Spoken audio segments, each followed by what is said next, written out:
Oferecimento MDC4 Publicidade e Quality Logística.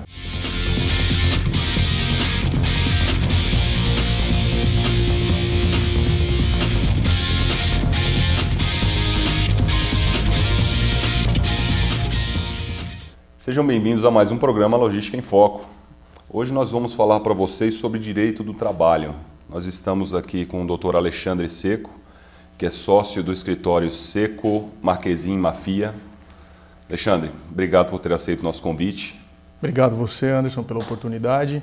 Eu acho que hoje a gente fala um pouquinho para as empresas. Eu costumo dizer que no Brasil nós temos uma indústria do processo trabalhista, né? A quantidade de processos trabalhistas que rolam no Brasil é muito grande, às vezes com nexo, às vezes muito sem nexo. E existem alguns problemas específicos que não só a pessoa que entra com o processo comete, como as empresas também cometem alguns erros na hora de se defender, na hora de fazer o trabalho de forma correta, até pela quantidade de leis que nós temos, que é muito difícil. E nessas horas, nada mais importante do que ter bons advogados para nos suportar, né, com esse tipo de problema.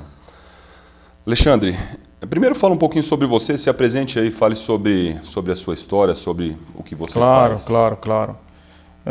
Sou advogado formado há 15 anos pela Universidade Paulista de Campinas, com pós-graduação pela Universidade Padre Anchieta de Jundiaí, sócio do escritório Seco Marquezin Mafia há mais de 15 anos.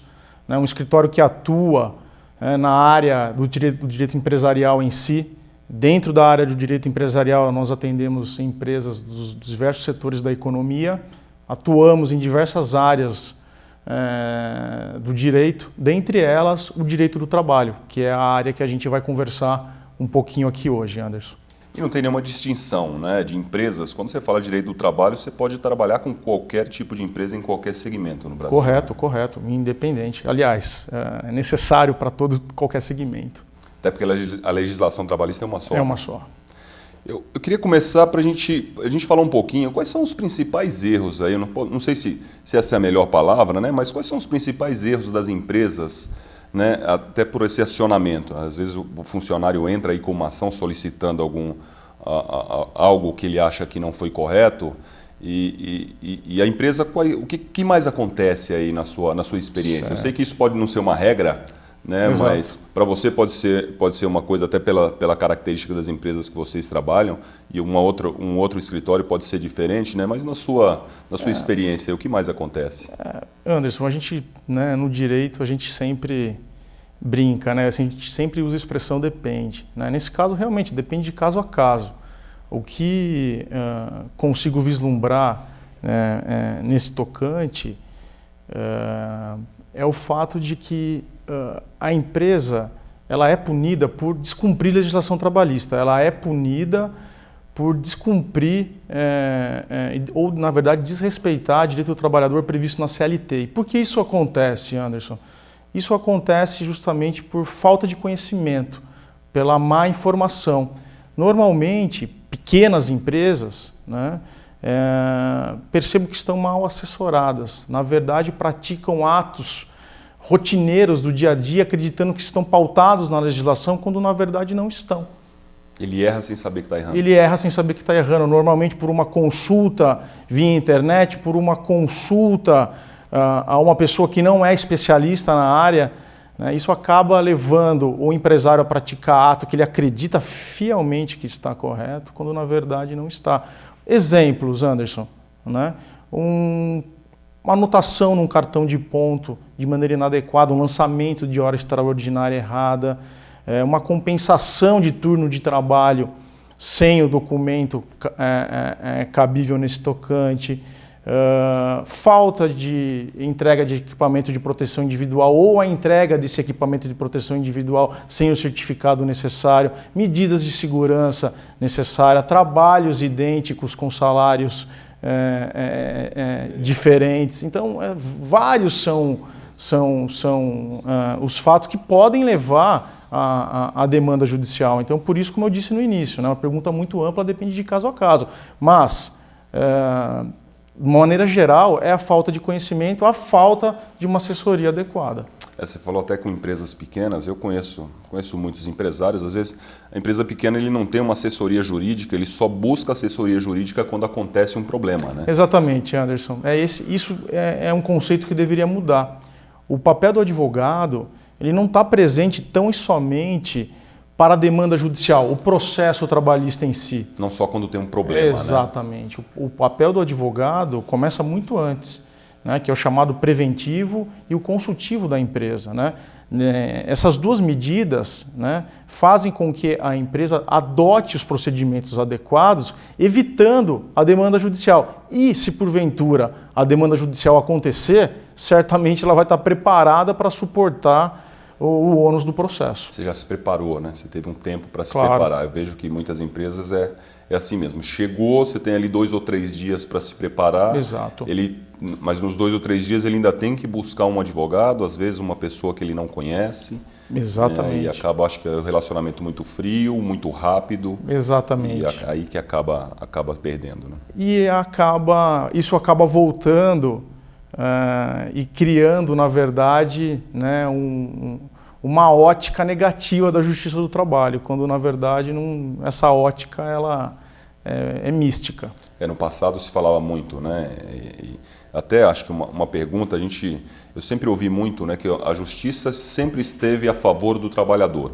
Certo. Né? Então, às vezes muitos empresários até reclamando mesmo, da vida, aí tá dando errado por algum motivo, e ele fala, não, eu tenho um monte de processo trabalhista e eu perco todos, mas é porque o juiz ele sempre vê o trabalhador, ele não vê a empresa. Isso é correto? É correto dizer isso? Não. Absolutamente, Anderson, não procede. Tá? A justiça do trabalho é uma justiça imparcial. Se assim não fosse, não seria chamada de justiça. Tá? É o que as pessoas normalmente confundem, é que a justiça do trabalho é uma justiça informal. Talvez esse informalismo leve a esse tipo de crença. Não, hoje em dia tenho plena convicção de que é uma justiça totalmente imparcial. Volto à pergunta inicial. Né?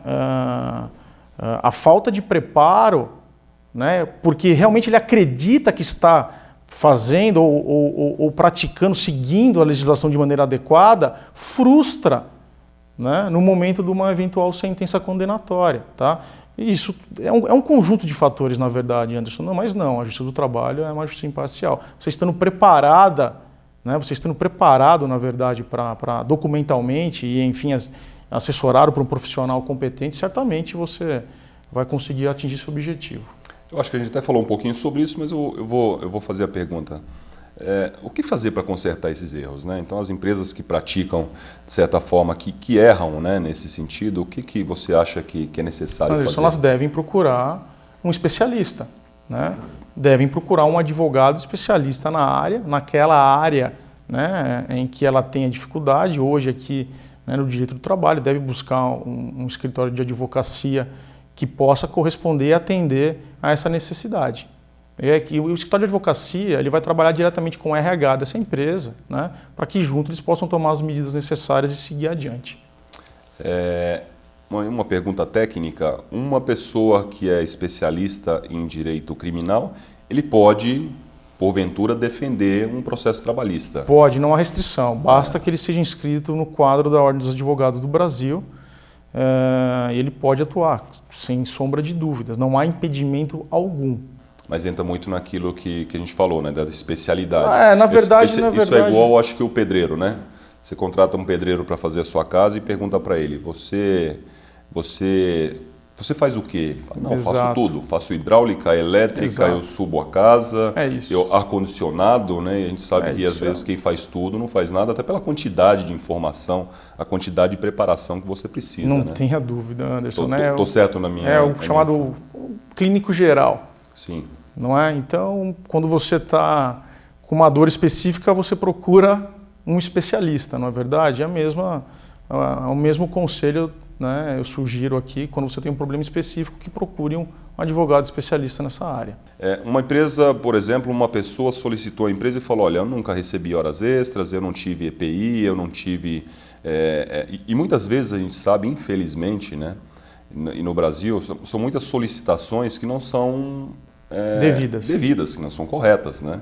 Exato. Eu já tive muitas experiências assim, da pessoa ter sido feito tudo certinho, teve o processo trabalhista, nós ganhamos o processo, até porque conseguimos mostrar, mas as pessoas solicitam um monte de coisas, né? Exato. E que não são reais. Ele vai lá, coloca, dá a impressão para nós empresários é que vamos fazer o pedido e vai que lá tem algum erro, se tiver um erro a gente ganha, mesmo que seja indevido, né? Que a empresa também pode errar. Claro. Como é que elas devem se preparar para isso? O contato com o advogado, porque tem o advogado do solicitante, tem o advogado da empresa. Certo. A partir do momento que você recebe, qual que é como é que você trata isso? A partir do momento que você recebe uma notificação, né, com a designação de uma audiência trabalhista, né, o primeiro passo, né, é você realmente levantar a vida laboral desse funcionário, né? Entra em contato com o RH e levanta toda a documentação necessária. Com toda a documentação necessária e com o histórico do caso, você vai conseguir identificar de fato quais são os pedidos que geralmente geram risco potencial ou não, né? Mas voltando um pouquinho com relação aos pedidos, né, que normalmente não são devidos, Anderson, infelizmente isso acontece. Acontece porque, como eu lhe disse, a Justiça do Trabalho ela é uma justiça informal. Tá? Mas não pense que não existem meios de se coibir esse tipo de pedido. Sim, existem meios de se coibir esse tipo de pedido, né? O juiz, quando observa que a parte está tentando levar ou induzir o juízo a erro, o próprio magistrado tem recursos, né, dispostos, expressos em lei, principalmente aí a aplicação de multa por litigância de má-fé, não é? Então existem sim dispositivos na Justiça do Trabalho, já vi serem aplicados em muitos casos, mas não são aplicados de maneira rotineira, tá? Então é comum sim que existam pedidos, o juiz tão e somente vai julgá-los improcedentes, não aplicaria ali não vê esse tipo de situação como uma indução ou um passivo de uma aplicação de multa, Anderson. Nós vamos parar um pouquinho para o nosso intervalo para a gente voltar com esse assunto que eu acho que é muito interessante. Voltamos já.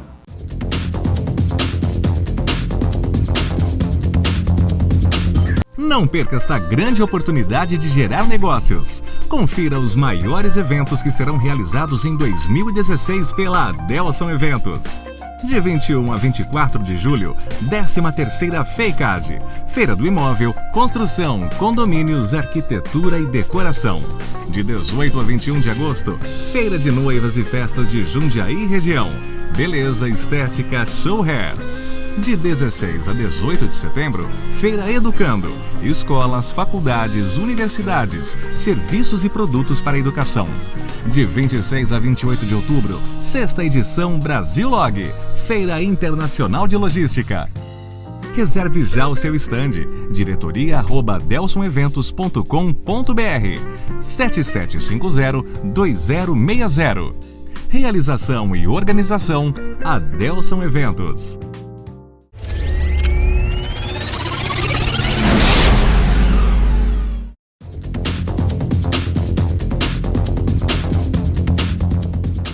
Estamos de volta. Alexandre, voltando no nosso assunto, né, e isso acho que é muito importante. A gente sabe, por exemplo, né, nos Estados Unidos, o direito ali também é muito rígido, né, e as pessoas, para se entrar com o processo, você tem que ter certeza de que aquilo é real, porque o processo ele volta completamente contra você. Perfeito. Né? Então, assim, a gente vê que nos Estados Unidos, inclusive os processos são muito caros, né? Então, quando se fala em entrar com um processo, as empresas ou as pessoas gastam muito dinheiro com isso. E uma das perguntas é essa. A gente vê que no processo do trabalho, né, a pessoa entra ali com o processo e você comentou que existem sim algumas multas e existem algumas retóricas, vamos dizer assim. E você falou que é comum, né? O que pode levar, por exemplo, uma pessoa que entra com uma ação judicial, o que pode levar ele a ter esse tipo de problema, vamos dizer assim, né? Perfeito. A gente tem que partir de uma premissa de que o reclamante, né, na relação laboral é a parte, entre aspas, é o elo mais fraco, tá? Então, Até que ele está solicitando porque, teoricamente, ele está sendo prejudicado, né? 90% das demandas que tramitam na Justiça do Trabalho, o trabalhador é beneficiário da justiça gratuita. Tá? Com esse benefício da justiça gratuita, o reclamante não arca, tá, com custas processuais, né, caso ele venha a sofrer a improcedência do seu pedido. Tá? E isso, no meu ponto de vista em particular, acaba avolumando, né, a Justiça do Trabalho. Realmente, Anderson, a falta, no meu ponto de vista, de custas para que se possa ingressar com o pedido, ou até para que ele ingresse com a ação, pleiteando, se ele tiver realmente certeza. Realmente, né, um direito infringido. Né? Agora, é muito fácil você bater na porta do judiciário, né, sem custo algum, não é? Sem risco algum. Entende? Então, infelizmente, isso acontece, mas isso, Anderson, a Constituição assegura, isso não é uma cláusula pétrea, então o direito de livre acesso à justiça é imutável. Eu acho que o que você comentou, né? Está explicado o porquê da quantidade de processos, não só trabalhistas, né? Mas no Brasil a quantidade de processos que nós temos, né? Acho que por mínimo que seja, a gente está vendo hoje, principalmente aí com todos esses problemas aí políticos que nós temos, todos os políticos entrando com 10, 15, 20, 30, 40, 50 processos, né, ao mesmo tempo. Anderson, a nossa demanda trabalhista no escritório aumentou de maneira significativa. Né? E quando eu digo de maneira significativa, eu falo em algo em torno de 25% a 30%.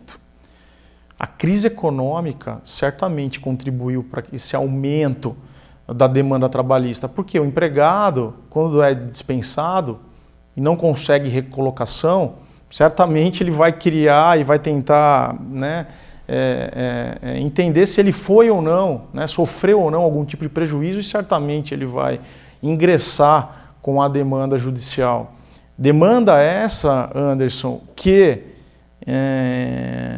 em algumas comarcas, né, comarcas menores de varas únicas, né, ao se ingressar hoje com uma reclamação trabalhista, né, a audiência está sendo designada para algo em torno de 1 ano ou mais para frente. Tamanha o aumento... Até a primeira audiência. A primeira audiência, né, ou audiência una, né, ou audiência inicial, 1 ano para que possa começar, né, aí a avaliar se o trabalhador foi lesado ou não.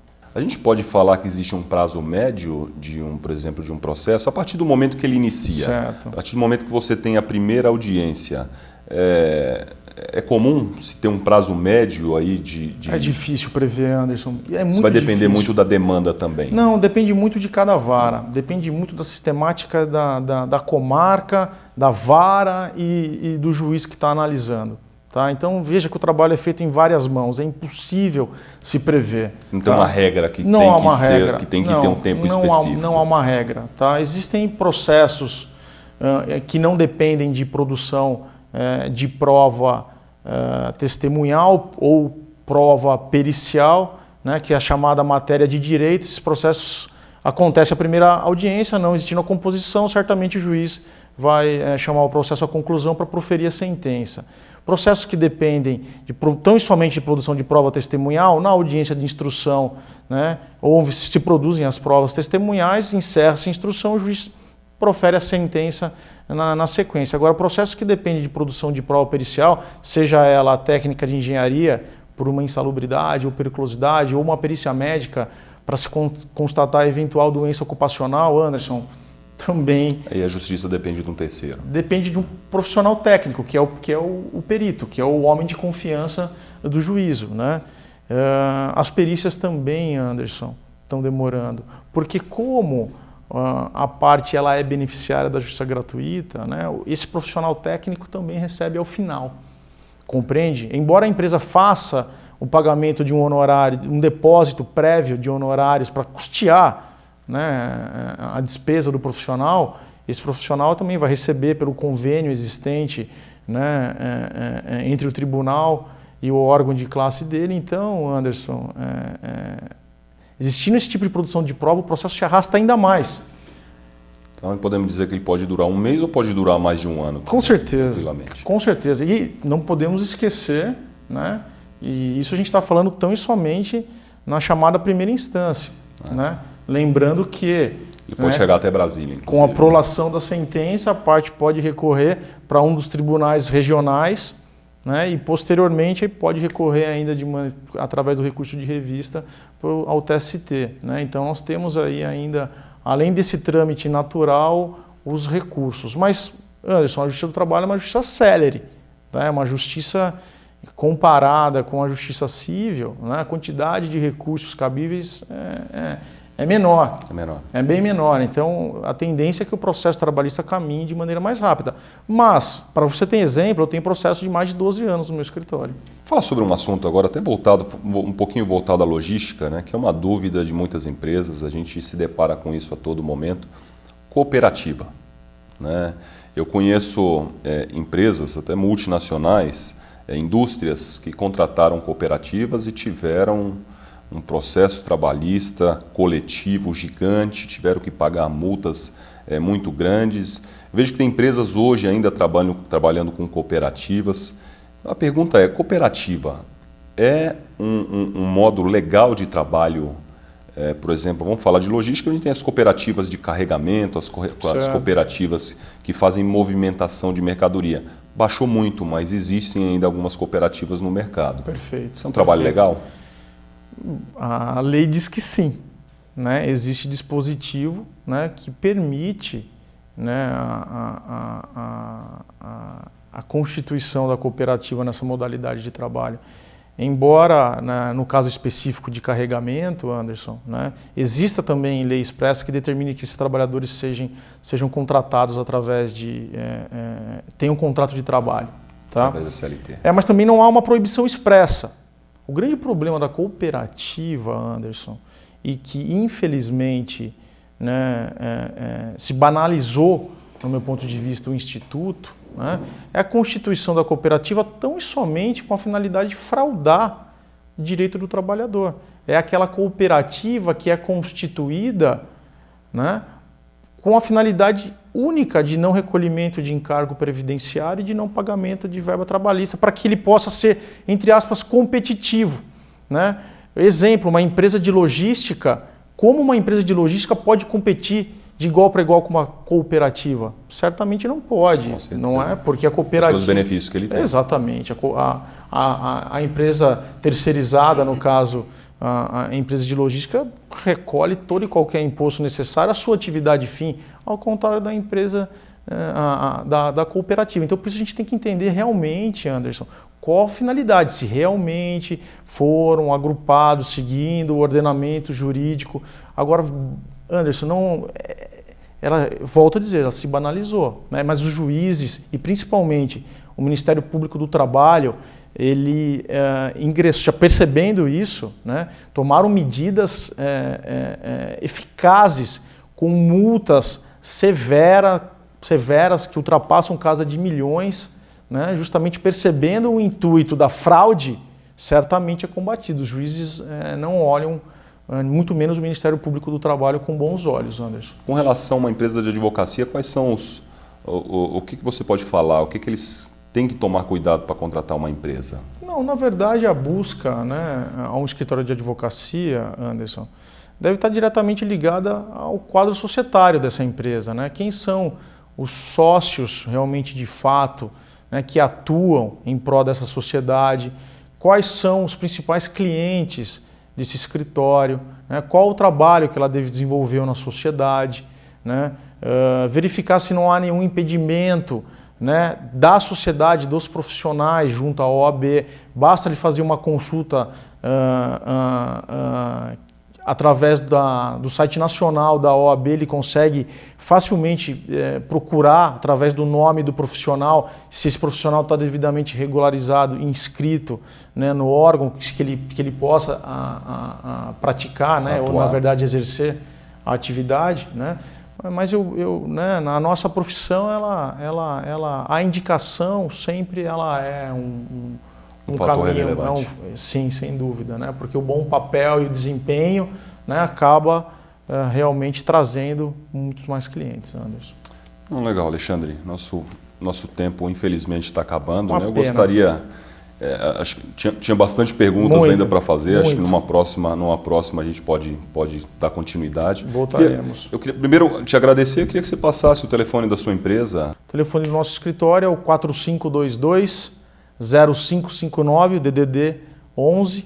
E a gente está à disposição para atendê-los, com certeza. Estamos finalizando mais um programa Logística em Foco. Lembramos a todos vocês que nosso programa inédito vai ao ar todas as quartas-feiras às 22 horas. E se você perdeu qualquer um dos nossos programas, você pode checar na nossa página no YouTube, que é o programa Logística em Foco. Aguardamos vocês no próximo programa. Até mais.